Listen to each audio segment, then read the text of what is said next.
All right, here outside Loon's Nest. They are a coffee shop in the Mid-Gunflint Trail area. Bob and the crew are up and running now for the 2026 season.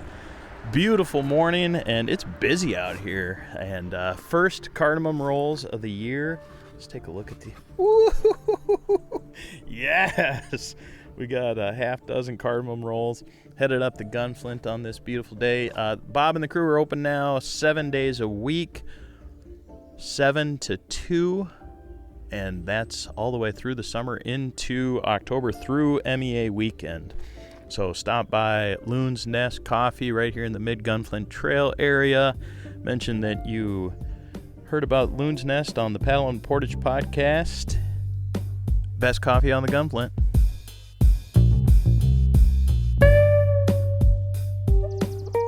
Summertime in the Boundary Waters. It's summertime, LB in the Boundary Waters. The sun shines in the Boundary Waters.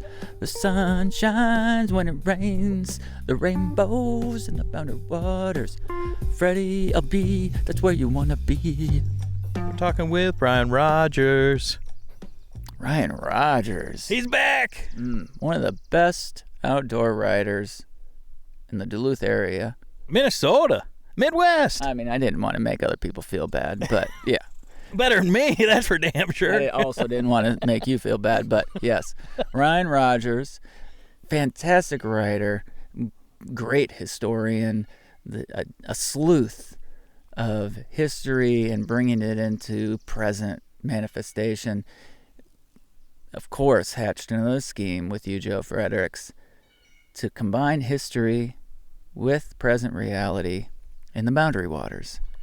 If you're a longtime listener of this podcast, you will recall when Rodgers and I went out to Pine Lake and the great murder mystery that Rodgers was investigating at the time and had written about extensively. And we visited the site where this guy Kugler was involved in some very animated life events that unfolded on Pine Lake. It's a whole other episode. We'll include a link here with this one if you missed that one a few years back.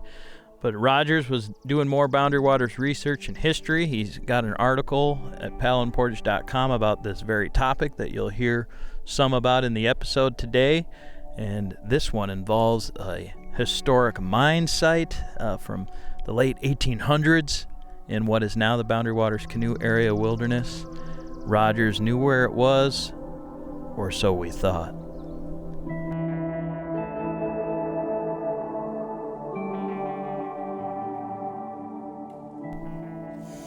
Deep in the woods, bushwhacking here. Been hunting for an old mine and a cabin in the BWCA. Not easy to find. It's hot. Black flies are out in force. Been a much tougher go than expected. There's an old silver mine up here in the wilderness. It's possible that we have found it. What's the status? Whoa! There it is! The sounds you're hearing are Ryan Rodgers and I as we're bushwhacking down Spalding Lake. We're hoping to find the remains of rusty machinery or a decaying cabin through the thick timber and brush. Rodgers and I were about to give up when he stumbled upon the mine site. It was much farther from the lake than he'd originally thought, and when he reached it, he saw water glint and looked down to see the mine shaft. There was also a round piece of iron from Spalding's boiler, a big tube about 12 feet long. Small door on its side still open. Rodgers crawled inside and, in fact, opened it. I would love to know what that is for. It looks like some kind of smokestack that you would feed coal into or wood or something. I mean, it looks like a heavy-duty boiler if it was for, part of the silver rendering process. Massive, heavy stuff. I mean, it's hundreds of pounds, and he had a road out here that he built himself off of the early Gunflint Trail, and he hauled this equipment in by horse over a road that goes to the south here through the Veggie Lakes to the Greenwood Lake Road. But I mean, I'm sure there's no sign of of that anymore. That road is surely grown over beyond any sort of distinction. But yeah, it's serious equipment. I was kind of blown away to see how big it is. Man, this is intense up here. Yeah, it's kind of crazy. I mean, there's like, we're in the middle of nowhere. We're not even on a main canoe trail, you know. I mean, Spalding Lake, which I had never visited before. It's the kind of the end of the line of speaking of via waterways, and but it was going to be a hot new thing with a profitable silver mine in the 1880s. 19th century prospector Captain Spalding claimed at one point in history there was great mineral wealth here. Spalding told his investors back in 1875 that he'd discovered an ancient mine worked centuries ago by native silversmiths. Rodgers, what's the story on this, man? Well, this is Spalding's pit, where he was going to make his fortune, either from the silver or from his investors. I wish I could say, but it's a rectangular, mostly square-sided shaft with horizontal, like the walls are sheer, versus some of the other pits around here that are more gradually dug out like a bowl shape. This one is a proper shaft, like you could run an elevator through here. It's filled with frigid water, and you know the visibility doesn't go down so far. So we're on this fault line that runs along the shore of the lake and runs past the lake where we are now, and it goes for some distance. I mean, it looks like a talus slope is what it looks like. And so Spalding was walking this, and I don't know how he came upon it. I mean, how on earth would he have stumbled across it? But he did, 1875. And according to him, he found some areas that appeared as though they had been excavated vertically into the ground. And there was a large white pine over top of this depression. So of course he chops down the pine tree and counts the rings and determines that the pine was 400 years old. So it's been at least 400 years since people quarried silver here. And Spalding's claim was that this had been an ancient indigenous mine where people found silver. Back then, when talk of the mine spread across the boundary waters, the local paper in Grand Marais boasted the activity would bring wealth to the region. So Spalding built a road. He hauled in equipment, the very equipment that Rodgers and I were now searching for. He excavated a shaft in what is today a remote corner of the boundary waters. But this is ground zero right here. Yeah, this was like the most sophisticated mining effort he had, obviously, where he managed to drag this equipment in on the early Gunflint Trail and some other roads that no longer exist. Spalding Lake is a very remote lake on the eastern side of the BWCA. It's just south of Pine Lake. It's about a mile long, Spalding is, and 40 acres in area. Spalding Lake's not on any point-to-point canoe routes. It's not visited by many people, and Rodgers had never been here before today. I'd been through Spalding once before on a mission to catch some brook trout north of Crystal. Hey Paddle and Portage listeners, this is Kate from Bending Branches. If you're like us, paddling isn't just something you do, it's part of who you are. And when you're out on the water, your paddle isn't just a tool, it's your connection to the adventure. At Bending Branches, we take that seriously. For over 40 years, we've been handcrafting canoe and kayak paddles right here in northwestern Wisconsin. We obsess over every detail, making them lighter, stronger, and built to last, because we know what it's like to be deep in the wilderness, where every ounce of weight matters and every stroke counts. We test our paddles the best way we know how, by using them, on winding rivers, glassy lakes, and carrying them on backcountry portages. Crafted with tradition, engineered for adventure, designed by paddlers for paddlers. So, before your next trip, stop by your local paddle shop or outfitter and find the Bending Branches paddle that's right for you. Because great adventures start with great gear, and the right paddle makes all the difference. This episode of the podcast is supported by Williams & Hall Outfitters near Ely. Williams & Hall Outfitters has been on the shores of Moose Lake for over 50 years. They have a reputation of quality and service that is second to none in the canoe country. In addition to their outfitting services, they have a great lodge to start and end your trip, as well as great equipment and food for your trip. At Williams & Hall, they're on a mission to create and deliver adventures for their customers that will be memorable, safe, and even a little bit life-changing. We want the customers that come there to go into the Boundary Waters in Quetico and have that trip of a lifetime. It's more than just a business for the crew at Williams & Hall. It is their passion. You know it right when you get there. You can see it. Learn more at williamsandhall.com and find them on the shores of Moose Lake near Ely. It's your gateway to the Boundary Waters. Back in 1875, Captain Spaulding said this was a place for ancient diggings that had occurred. The new area would bring Grand Marais to the front and win fame abroad with all the silver that was supposedly in the ground here. In 1868, a silver rush had started here in the Northland with a rich deposit that was discovered near Thunder Bay.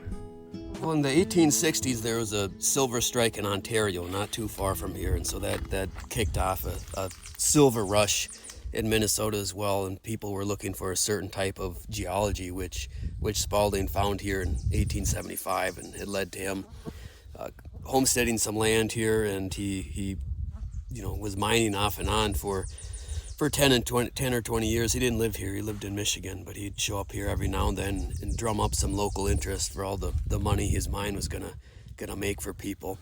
But it never amounted to much. That Silver Islet mine up in Ontario was a profitable mine for a number of years, but I mean none of the Minnesota silver mines really amounted to anything. Although there's a lot of hype that they were gonna hit a pay dirt, and people are going to get rich from it. One of the people who got involved with this was William Spaulding, who was from Sault Ste. Marie, Michigan. In 1875, Spaulding was 53 years old. The papers called him captain, honorific from Spaulding's service in the Civil War as a quartermaster in a Michigan infantry division. Spaulding had a nose for financial opportunity, as Rodgers writes in his article for Paddle and Portage. Back in the 1840s, he traded his native Connecticut for the UP's copper rush. And then after the war, he tried his hand at carpetbagging with a short-lived stint operating a southern plantation. In 1875, Spaulding used the Homestead Act of 1862 to file for 147 acres on today's Spaulding Lake, a name that contains a slight misspelling of his surname. It was a U in the Boundary Waters version of Spaulding, Spaulding. That's what you'll see on Fisher and McKinsey maps, and online versions, and so forth. When Spaulding arrived to the lake, the old pine forests were still intact.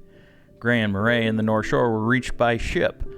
Neither Ely nor Winton had yet been incorporated, and fur company trading posts operated on the border lakes, while Ojibwe riced and trapped in today's BWCA wilderness and had a village on Basswood Lake. Other than the Vermilion Trail, which had been built the prior decade from Duluth to Vermilion Lake amidst the hype of unsubstantiated gold rush claims, travel routes in the Boundary Waters were paddle and portage trails. And sometime in the 1870s, and based on an indigenous route, a Grand Marais interpreter named Henry Mayhew roughed out an early version of the Gunflint Trail to access a trading post that Mayhew built on Rove Lake on the international border. Captain Spaulding likely traveled Mayhew's newly blazed path to East Bearskin, or Clearwater Lake, as he made his way to Spaulding Lake. And that was the same route that Rodgers and I took to ancient diggings when we paddled out there in the early days of summer 2026. We launched from East Bearskin Lake on a pretty warm morning. Rodgers arrived from Duluth the night before, crashed out in the rider's cabin, and then we hit East Bearskin early in the morning. Birdsong carrying us across the lake, and no other paddlers on the water, our early start time. We took the red Kevlar canoe from the fleet, headed up across East Bearskin to Alder. From Alder, you go to Canoe, east to Crystal, and then up to Spaulding. We thought it'd be easy, or Rodgers did anyway, to find the mine site and the cabin. That wasn't necessarily the case. Dude, how'd this go looking for this thing for you? It was much more difficult than I thought it would be. I mean, I thought it was going to be right on the lake. I don't know. Why would you build a cabin way back in the woods? I don't get it.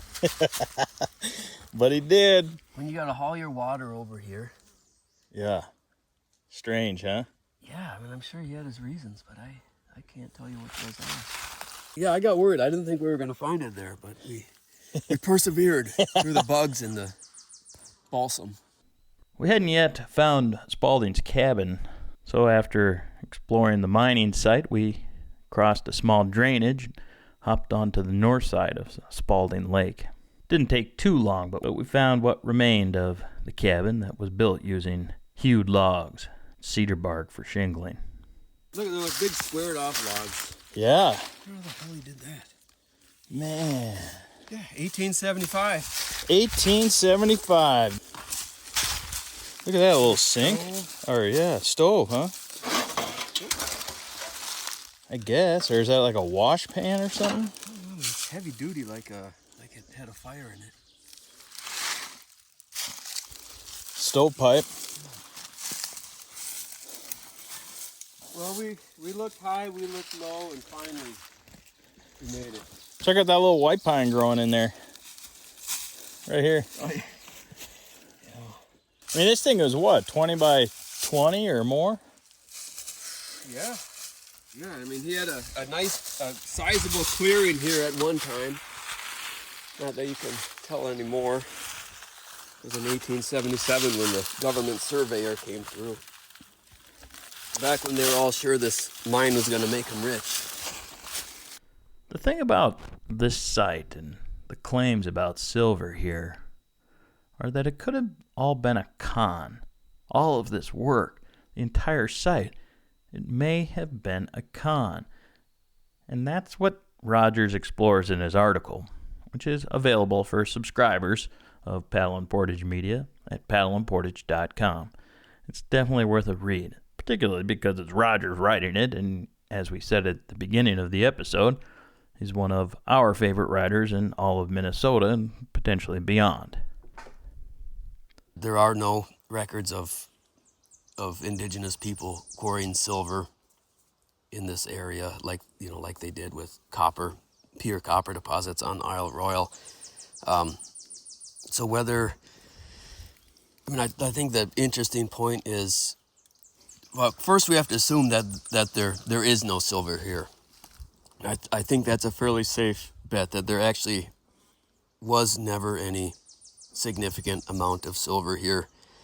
So the question is, did Spaulding think there was silver here, and he truly believed that, and he was going to extract it and make money for him and his investors, or was it all was he a confidence man, and was this all a scheme to generate investment in his mind? I mean, I don't want to go out on a limb and assume these things about poor old Spaulding. I mean, who could have been a Civil War veteran. Don't know, the time has passed to know anything personally about him, but I mean, there's no silver here by all accounts. So whether he was oblivious or duplicitous, who knows? The legend grows on. Yeah, and people called this site Ancient Diggings for many years, because I mean it's a nice thing to believe. It would be cool to stumble upon this ancient silver mine, where hundreds of years ago people had plucked silver nuggets from the earth and made cool things out of. Although, at least around here, there aren't any silver artifacts made by native people, to my knowledge. And Winchell, the state geologist, later said the same, that silver mining was not a thing that was done around here. But but Spaulding was a believer one way or another in the value of silver in the ground here.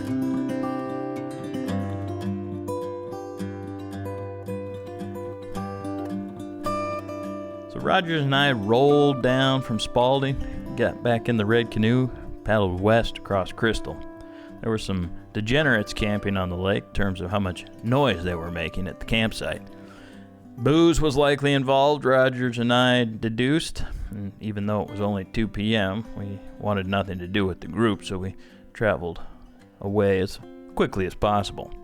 As we reached the western end of the lake, I was trolling a rapala and caught a lake trout. We didn't have a net, so landing the trout was going to be a challenge, but Rodgers paddled us to shore after some barking orders from me in the stern. We landed the lake trout successfully, and I realized I didn't have anything to keep it cool, and we were planning to eat a burger at Trail Center afterward, so the prospect of keeping 2 lake trout fillets in a vehicle and paddling out over the course of the next 3 to 4 hours was daunting at best. The lake trout was released and swam away. It's a fascinating thing to spend time in a canoe with Ryan Rodgers. I've also now been winter camping with him. He's a historian. He knows a lot of stuff. He says witty things, and he's an otherwise remarkable human being. Appreciate the company of Rodgers in a canoe or on winter expeditions, of which there will certainly be more. Those stories will probably be featured on the podcast, as well as Rodgers' writing into the future of Paddle and Portage. It's a fascinating place, the Boundary Waters, and when we get to hear about it and think about it through the lens and the brain of somebody like Ryan Rodgers, it's an added gift. After leaving East Bearskin, we did make it to Trail Center, where we enjoyed a burger, fries, and a malt, and it was another successful Boundary Waters trip. We explored a mine shaft that's so deep the only way we'll ever know exactly where the bottom is to bring out the Great Vexillar, something we aim to do as soon as we can, likely coming in the fall of 2026. Thank you to Ryan Rodgers. Thanks, Rodgers. If you want to read Ryan's article, go to paddleandportage.com. And if you haven't subscribed already, one motivation to subscribe would be to read Ryan's article. And as we've talked about before, the other motivation to subscribe is that subscription, and your financial support via that subscription keeps this free podcast going, keeps us bringing stories to you from the Boundary Waters, from Quetico Provincial Park, from places like the Salmon River in Idaho, and Canoe community. Isle Royal. Isle Royal, absolutely, and it's news, information. Support the work at paddleportage.com. Support us getting out there and doing it, and being able to support writers like Ryan Rodgers, do excellent work, and also provide you, Joe Fredericks, with a unique Boundary Waters expedition. His article, once again, knocks it out of the park, as Rodgers always delivers the goods when he's writing a historical, place-based story, nonfiction. It's just wonderful, the amount of knowledge that he's able to glean, and his efforts into that, time-consuming. He goes through archives and old newspapers and travels around. Microfiche. He's into that. He's trying to go to somewhere in the UP. There's a university, or actually it's over by Detroit or something, where there's all kinds of history about this guy that was building this mine that we're talking about, that's in Rodgers' article. So I really encourage you to sign up for paddleandportage.com. There's monthly or annual options. You can also make a one-time contribution that just supports the podcast, maybe supplemental to your subscription, or just to do, hey, guys, I can throw you $20, or, here's Rodgers, some support for his article, something like that. So all kinds of options there on the membership tab at paddleandportage.com. To all of our listeners, we thank you so much for being on this journey with us, whether you're new or you've been with us from the beginning or even back in the old days. We sure appreciate y'all. Thanks to our sponsors. It's paddle season. If you're listening in real time, hope you're out there doing it. Don't forget to send us your stories, audio diaries. We love it. And, all you listeners seem to love it too. It's summertime in the Boundary Waters. There's some waves in the lake in the Boundary Waters. And some kayakers, one's red and one is blue. That's 'cause we're on Seagull. You know it's true. Look at that. We got yellow hoodie and a blue hoodie. Wow. We're just like those kayakers. Hey! Oh, maybe it's orange.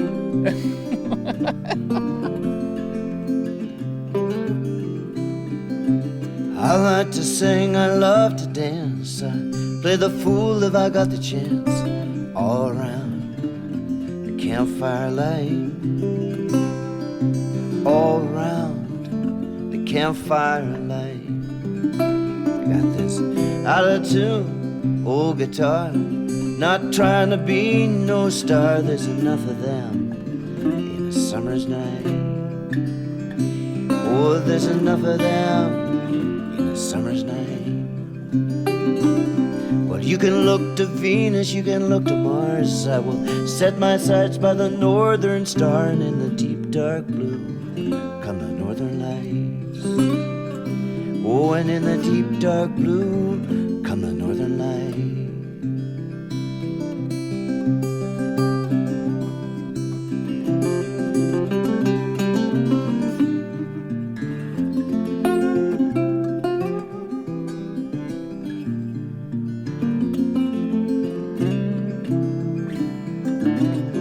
To sing when I paddle canoe, feeling not thinking if the strokes are true. We're gonna get through to the other side. Now, out in the night the waves beat the shore. You can hear them pounding, you can hear them roar. Oh, roll me, rock me in my dreams. You can roll me, rock me in my dreams. So I like to sing, I love to dance. I play the fool if I got the chance. All around the campfire light. All around the campfire light. All round, all round, all round the campfire light.